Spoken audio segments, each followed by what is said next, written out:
नमस्ते दोस्तों, आप सभी का हमारे चैनल हंसा क्लासेस में स्वागत है। तो दोस्तों, आज हम फिर से लेकर आए हैं आप सबों के लिए एनटीपीसी ग्रुप डी और साथ ही एसएससी के लिए भी ये काफ़ी लाभदायक है। दोस्तों, आज हम मैथमेटिक्स 1000 प्लस क्वेश्चंस का सीरीज का क्लास 2 आज लेकर आए हैं।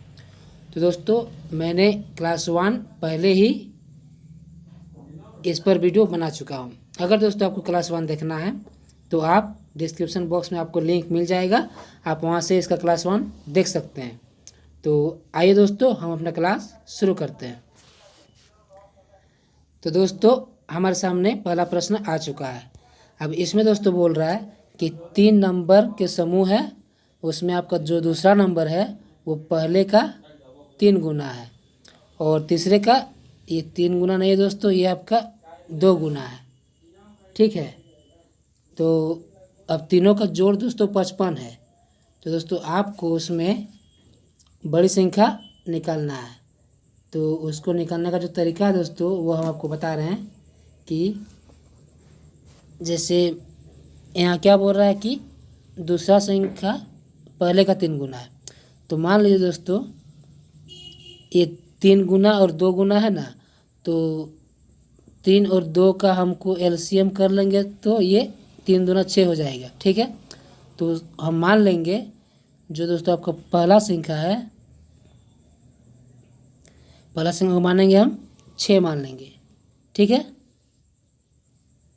पहले का 3 गुना है, दूसरा संख्या को 6 मान लेंगे। ठीक, ये दूसरा संख्या मान लीजिए 6 मानते हैं या फिर दोस्तों 6 ही मान लेते। ठीक ना, अब पहले का 3 गुना है, मान लीजिए दूसरा संख्या बी है, ये अगर 6 है तो पहला संख्या क्या हो जाएगा, जब क्योंकि ये पहले का 3 गुना है तो 6 को 3 से भाग देंगे तो ए बराबर हो जाएगा 2। ठीक है, और यहाँ पे बोल रहा है तीसरे से 2 गुना है, तीसरे से जो सी नंबर है वो दोस्तों उससे 2 गुना है आपका बी, यही तो 2 गुना है तो ये 3 हो जाएगा। अब दोस्तों तीनों का जोड़ 55 है। तो दोस्तों हमको रेशियो तो मिल गया, क्या रेशियो मिला, 2:6:3 ये रेशियो मिला है। अब तीनों का जोड़ 55 है, तो अब जब तीनों को जोड़ देंगे हम 2 6 2 8 और 3 11, अर्थात 11x बराबर हो गया 55। अब 11 5 से कट जाएगा तो x बराबर आ गया 5। और तो हमको पूछ रहा है कि बड़ी संख्या क्या है, तो इसमें से बड़ी संख्या कौन सी थी, 6 रेशियो वाला, तो 6 5 30 हमारा आंसर हो जाएगा, जो कि ऑप्शन नंबर 3 में है दोस्तों। ठीक है, तो दोस्तों हम अगले प्रश्न पर चलते हैं। तो अब अगला प्रश्न दोस्तों हमारे पास कि 2 पूर्णांक ऐसी है कि पहले का घन दूसरे के घन से 61 अधिक है और उनका अनुपात 5:2 है। ठीक है, उन संख्या का अनुपात 5:2 है। तो इनमें से जो बड़ी संख्या है वो हमको ज्ञात करना है। तो दोस्तों इस टाइप के प्रश्नों को आपको देखते ही उड़ा देना है। इसको करने का जो तरीका है वो दोस्तों आपको जब 5:4 दिया हुआ है यहाँ पर, तो आपको बड़ी संख्या दोस्तों देखते ही ये कर देना चाहिए। ये 5 को हम टिक कर सकते हैं। अब कैसे, इस पर भी हम बात कर सकते हैं, आइए देखते हैं। जब 5:4 है तो जब दोनों का हम क्यूब कर देंगे तो इधर हो जाएगा 125 और इधर हो जाएगा 64। अब दोस्तों दोनों का डिफरेंस कितना हो रहा है, तो 5 में 4 जाने से 1 हो गया और 12 में 6 जाने से 6 हो गया। दोस्तों ये 61 अधिक है तो ये हमारा मैच कर गया। तो इसमें से बड़ी संख्या कौन सी है, 5 है, ये छोटी संख्या हो गई। तो ऑप्शन नंबर 3 हमारा इसमें भी सही है दोस्तों। ठीक है दोस्तों, तो अगले प्रश्न पर हम चलते हैं। अब अगला प्रश्न दोस्तों हमारे पास आ रहा है, इसमें दोस्तों बोला गया कि x का मान ज्ञात करना है, जबकि √3 में 3 के ऊपर घात x है, तो उसका बराबर 27 कब होगा। तो हमको इसमें x का मान ज्ञात करना है। तो इसमें तो दोस्तों होता है आपका जैसे आपको क्वेश्चन में दिया गया है कि √3x और यहाँ पर √3 है। ठीक, तो इसको हम किस तरह से लिख सकते हैं? इसको दोस्तों हम लिख सकते हैं 3 का घात x, ठीक, और यहाँ पर कर सकते हैं ये घात 3 1/3 कर सकते, ठीक, बराबर आपका हो गया 27। ठीक है, ऐसा कर सकते हैं। इसको ब्रैकेट के अंदर कर दिए। अब दोस्तों 3 का कितना घात में 27 होता है ये हमको देखना है। तो 3 का जो आपका 3 का घात 3 में अर्थात 3 का घन में 27 होता है। ठीक है, तो हमको ये संख्या और ये संख्या कटनी चाहिए। तो यहाँ पे 3 आना चाहिए। तो यहाँ पर कितना होगा? x की जगह पर कितना होना चाहिए कि यहाँ पर 3 होगा? तो सिंपल है दोस्तों, यहाँ पर जब 9 होगा, ठीक है, 3 का घात 9 यहाँ ब्रैकेट दे करते हैं हम। 3 का घात 9 है ब्रैकेट के अंदर और यहाँ पर 1/3 है। जब 3 से कटेगा यहाँ 3 हो जाएगा। तो 3 का घात बराबर 3, 3 का घात 3 बराबर 27 हो जाएगा। तो हमारा जो x का मान हो जाएगा दोस्तों वो है आपका ऑप्शन नंबर सी अर्थात 9। ठीक है, तो अब हम फिर से नेक्स्ट प्रश्न पे चलते हैं। अब नेक्स्ट प्रश्न दोस्तों हमारे पास है कि नीचे दिए गए चित्र के लिए सही विकल्प को चयन करना है। अब दोस्तों यहाँ पे आपको एक ये वृत्त दिख रहा है और इसके इस वृत्त को घेरे हुए एक त्रिभुज दिख रहा है। ठीक है, तो इस त्रिभुज में जो होता है ये ए से एफ तक दोस्तों, ठीक, और ए से डी तक, ये क्या है? इस वृत्त का एक स्पर्श रेखा है जो कि दोनों बराबर है। क्योंकि कोई भी जो वृत्त होता है ना, उसका जो स्पर्श रेखा होती है वो दोस्तों बराबर होती है। और ये केंद्र से दोस्तों यहाँ से जो जब रेखा खींचते हैं तो ये इस जगह पर 90 डिग्री का कोण बनाती है। ये दोस्तों वृत्त के ऊपर स्पर्श रेखा का कुछ नियम है, वही मैं आपको बता रहा हूँ। तो इसमें दोनों स्पर्श रेखाएं भी बराबर होती है, अर्थात ए एफ बराबर ए डी, जो कि ऑप्शन नंबर तो सही है। ठीक है, अब दोस्तों नेक्स्ट देखना है हमको। अब बी डी और बी ई ये भी दोस्तों ये वृत्त का स्पर्श रेखा है। तो इसमें बी डी बराबर बी ई है बी नंबर ऑप्शन में, तो ये भी दोस्तों सही है। और उसके बाद दोस्तों देखना है आपको सी ई और सी एफ। तो सी ई कहाँ पे है? सी ई इधर है और सी एफ इधर है। तो ये भी दोस्तों इस वृत्त का स्पर्श रेखा है। ठीक है, तो ये भी यहाँ पर बराबर का सिंबल लगा के दिया गया है, तो ये भी सही है। तो इसका मतलब दोस्तों हमारा ऑप्शन नंबर डी यहाँ पे सही हो जाएगा। सभी विकल्प सही है। ठीक है दोस्तों, आपको इस वृत्त और स्पर्श रेखा का कॉन्सेप्ट समझ में आ गया होगा, उम्मीद है। तो दोस्तों हम नेक्स्ट प्रश्न पर चलते हैं। तो दोस्तों हमारे पास अगला प्रश्न आ चुका है। अब इसमें दोस्तों बोल रहा है कि एक वृत्त का केंद्र से 12 सेंटीमीटर एक रेखा खींची गई है। तो दोस्तों पहले हम एक वृत्त बनाएंगे, ठीक है, और यहाँ पर मान लीजिए सेंटर है, केंद्र है, यहाँ से एक 12 सेंटीमीटर रेखा खींची गई है। वृत्त के सबसे बड़ी जीवा दोस्तों 10 सेंटीमीटर है। ठीक, सबसे बड़ी दोस्तों सब आपको जानना होगा कि सबसे बड़ी जीवा होती क्या है। तो जीवा दोस्तों होती है, कोई भी वृत्त को हम नीचे बना देते हैं, जब यहाँ से काटती है तो इस लाइन को दोस्तों हम लोग जीवा बोलते हैं, इस लाइन को जीवा बोलते हैं। लेकिन दोस्तों जब ये केंद्र से होकर कोई भी जीवा गुजरती है तो वो सबसे बड़ी जीवा होती है। साथ ही दोस्तों वो व्यास भी कहलाती है। ठीक है, व्यास मतलब 2 गुना आर। ठीक है, तो यहाँ पर जो 10 सेमी दिया गया है कि सबसे बड़ी जीवा है, तो ये मान लीजिए इसको हम ओ से डिनोट करेंगे। इस जगह को हम इसको कलर चेंज कर लेते हैं, इस जगह को ओ से डिनोट करेंगे और इसको अगर पी से डिनोट करेंगे तो ये जो दोस्तों हो जाएगा हमारा 10 सेंटीमीटर, अर्थात त्रिज्या बराबर हो जाएगा इसमें 5 सेंटीमीटर। ठीक है, अब दोस्तों इसमें हमको बोल रहा है कि स्पर्श रेखा की लंबाई ज्ञात करना है।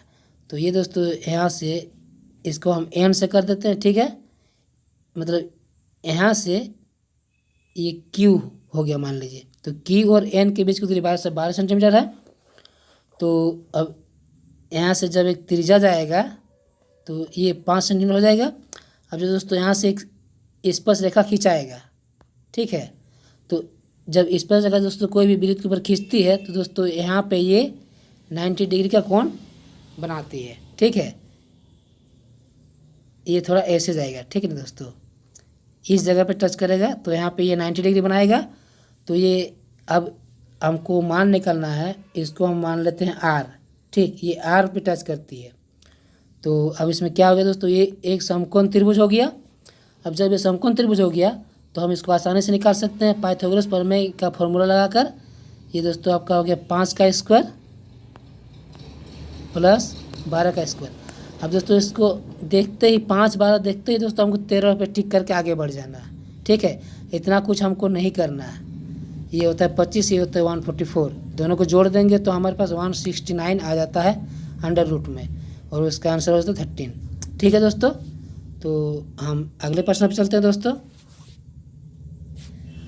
अब अगला प्रश्न दोस्तों हमारे पास कि ए बराबर आपको 1200 दिया है और बी बराबर दिया 1500, तो बी आपका ए से कितना प्रतिशत अधिक है। ठीक है, तो ए दोस्तों आपका 1200 है और बी आपका 1500 है। अब बोला आपका बी जो है ये ए से कितना प्रतिशत अधिक है। दोस्तों हमको पूछ रहा है कि ए से कितना प्रतिशत बी अधिक है। तो इसको दोस्तों निकालने का जो तरीका है कि हमको देखना है कि किससे पूछ रहा है, तो ए से पूछ रहा है। ठीक है, तो ए हो जाएगा हमारा मूल, अर्थात सीपी भी बोल सकते हैं अगर सेलिंग और सेल और अर्थात विक्रय और क्रय मूल्य का हिसाब इसमें लगाएं तो हमको 1200 यहाँ पर मूल लेना है। और इसमें दोस्तों 1200 से ये कितना ज़्यादा है, 1500 आपका 300 ज़्यादा है, तो इस 300 को ऊपर कर देना है। अब दोस्तों इसको जब काट देंगे 2 0 2 0 कट गया, फिर 3 चौके हो गया 1/4। अब दोस्तों 1/4 आ गया। अब दोस्तों इस भिन्न का 1/4 का परसेंट वैल्यू क्या होता है आपको पता होना चाहिए, ये 25% होता है। ठीक है, आपको ये सब याद रखना चाहिए कि सब हम मिटा देते हैं। आपका जैसे 1/2 का होता है परसेंट वैल्यू 50%, 1/3 का होता है 33.33%। ठीक है, यहाँ बार लगा दिए मतलब 3 3 3 पूरा अनलिमिटेड तक है। और जैसे 1/5 होता है 20%, 1/6 होता है 16.2/3%। इसी तरह दोस्तों आप इसमें बहुत सारे फ्रैक्शन का परसेंट वैल्यू है, आपको ये सब याद रखना बहुत ज़रूरी है। तो दोस्तों हम अगले प्रश्न पर चलते हैं। तो दोस्तों हमारे पास अगला प्रश्न आ चुका है। इसमें दोस्तों बोल रहा है कि 3 संख्याओं का रेशियो है आपका 5:6:8 और तीनों संख्याओं का जोड़ है दोस्तों 380। तो इसमें सबसे बड़ी संख्या हमको ज्ञात करना है। तो इन तीनों रेशियो को दोस्तों हम जोड़ लेंगे। ये पहला संख्या हो गया 5 6 और ये 8। ठीक है, बाहर x कर देंगे तो ये 380 हो गया। अब तीनों को जोड़ेंगे तो 5 अच्छे 11 और 8 19। अब इसको 19 से भाग दे देंगे क्योंकि बराबर के उस पर जाएगा तो ये डिवाइड में हो जाएगा। अब ये 19 दूना दोस्तों आपका 20 आ गया। x बराबर 20 हो गया। अब x बराबर 20 हुआ तो हमको सबसे बड़ी संख्या कौन सी दिख रही है, 8। तो 20 × 8 आपका हो जाएगा 160 आंसर, जो कि ऑप्शन नंबर 4 में है। ठीक है दोस्तों, तो दोस्तों अगला प्रश्न हमारे पास आ चुका है। दोस्तों इसमें आपको बोल रहा है कि गेहूं और भूसा है दोस्तों। ठीक, उसमें आपका भूसा 5% है और वही 5% मात्रा को 20% बनाना है, तो उसमें कितना भूसा और मिलाया जाना चाहिए। ये दोस्तों आपका टोटल 20 kg का भूसा है। ठीक, यहाँ पे थोड़ा मिस्टेक है प्रश्न में, तो आप इसको 20 kg भूसा मान लीजिए। तो जब दोस्तों इसमें 20 kg का भूसा दोस्तों जब हमको दिया है, अब दोस्तों इसका जो 5% होता है कितना होता है, वो होता है 1 होता है। ठीक है, तो बाकी जो बच जाएगा हमारे पास वो गेहूँ कितना हो जाएगा, उसमें आपका 19 बच जाएगा। अब 19 किलो बच जाएगा इसमें। तो अब इसको दोस्तों हम इसी 1 को दोस्तों 20% बनाना है। ठीक है, ये जो 5% है इसकी मात्रा को हमको 20% बनाने के लिए करना क्या पड़ेगा कि ये जब 20% हो जाएगा इधर, इधर जो भी संख्या होगा, जो भी ये बढ़ के हो जाएगा, जितना भी इसमें भूसा मिलाएंगे, जो 20% होगा, तो ये बाकी जो 19 है दोस्तों, ये आपका 80% हो जाएगा। तो हमको अब इसको करेंगे, x का 80% का फ्रैक्शन वैल्यू होता है 4/5 बराबर 19।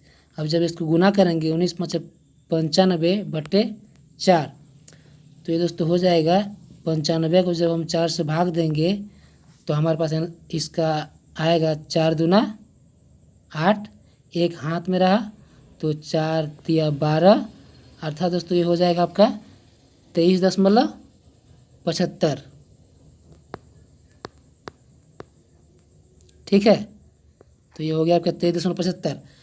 अब दोस्तों इसमें हमको देखना है, ध्यान देना है कि ये जो 23.75 है, ये संपूर्ण इसमें दोस्तों भूसा भी है और आपका गेहूं भी है। अब दोस्तों जब इसमें हम भूसा का मान हटा देंगे, सॉरी, इसमें गेहूं का मान हटा देंगे, तो गेहूं कितना था, इसमें 19 किलो था, तो मेरे पास 4.75 किलो दोस्तों बचेगा, भूसा इसमें रहेगा, जो कि पहले से कितना था दोस्तों, इसमें 1 किलो था। तो 4.75 में 1 किलो माइनस कर देंगे तो 3.75 kg इसमें एक्स्ट्रा भूसा हमको मिलाना पड़ेगा, जो कि जो दोस्तों आपका ऑप्शन नंबर 2 में है। ठीक है दोस्तों, उम्मीद है आपको ये प्रश्न समझ में आ गया होगा। तो हम अगले प्रश्न पर चलते हैं।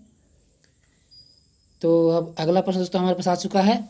दोस्तों अब अगला प्रश्न है कि 11 के प्रथम 11 गुणांकों का औसत कितना होगा। 11 के प्रथम 11 गुणांक, तो 11 गुणांक का मतलब दोस्तों प्रथम 11 गुणांक बोल रहा है इसमें, तो 11 गुणांक का मतलब दोस्तों 11 जोड़ 11 दूना 22 जोड़ 11 33। इसी तरह दोस्तों आपको प्रथम 11 गुणांक तो जाना है। तो दोस्तों हम प्रथम 11 गुणांक तो जाएंगे तो लास्ट कितना पहुंचेंगे, 121 तक पहुंचेंगे। ठीक है, अब दोस्तों जब इनका हमको औसत निकालना है, अब दोस्तों इसमें टोटल कितनी संख्या है, औसत निकालने के लिए हम करते क्या है कि उसको टोटल संख्या के जोड़ को जितना संख्या है उससे भाग देते हैं। तो ऊपर में हो गया आपके 1 और नीचे हो गया 11। अब दोस्तों जब इसको हम जोड़ेंगे तो ये कितना हो जाएगा, ये दोस्तों आपका हो जाएगा, पहले दोस्तों सबको हम 11 से एक बार भाग दे लेते हैं। ठीक, सब 11 से भाग दे देंगे तो ये हमारा हो जाएगा, नीचे यहाँ पर आ जाएगा 1 2 3 से लेकर आपका 11 तक आ जाएगा। और 1 से लेकर 11 तक का जो दोस्तों योग होता है वो होता है आपका 66 होता है। ठीक है, होता है 66। और यही दोस्तों जो हम 11 कॉमन लिए थे, ये 11 यहाँ से कट जाएगा और ये 66 हमारा आंसर हो जाएगा, जो कि ऑप्शन नंबर 4 में है। ठीक है दोस्तों, उम्मीद है आपको समझ में आ गया होगा। तो हम आज का दोस्तों अंतिम प्रश्न पे चलते हैं। तो हमारा अंतिम प्रश्न दोस्तों, तो ये प्रश्न दोस्तों आपका होमवर्क है, आप इसको दोस्तों सॉल्व करके कमेंट बॉक्स में डाल दीजिएगा। और अगर दोस्तों आपसे ये प्रश्न नहीं बनेगा तो भी दोस्तों आप कमेंट बॉक्स में लिख सकते हैं, मैं इसे अगले क्लास में सॉल्व करके आपको बता दूंगा। तो दोस्तों हमारे क्लास कैसा लगा, अगर दोस्तों हमारे वीडियो आपको अच्छा लगा तो हमारे इस वीडियो को लाइक करें, शेयर करें। और दोस्तों अभी तक अगर आपने हमारे चैनल सब्सक्राइब नहीं किया है तो हमारे इस चैनल सब्सक्राइब कीजिए। तो धन्यवाद दोस्तों।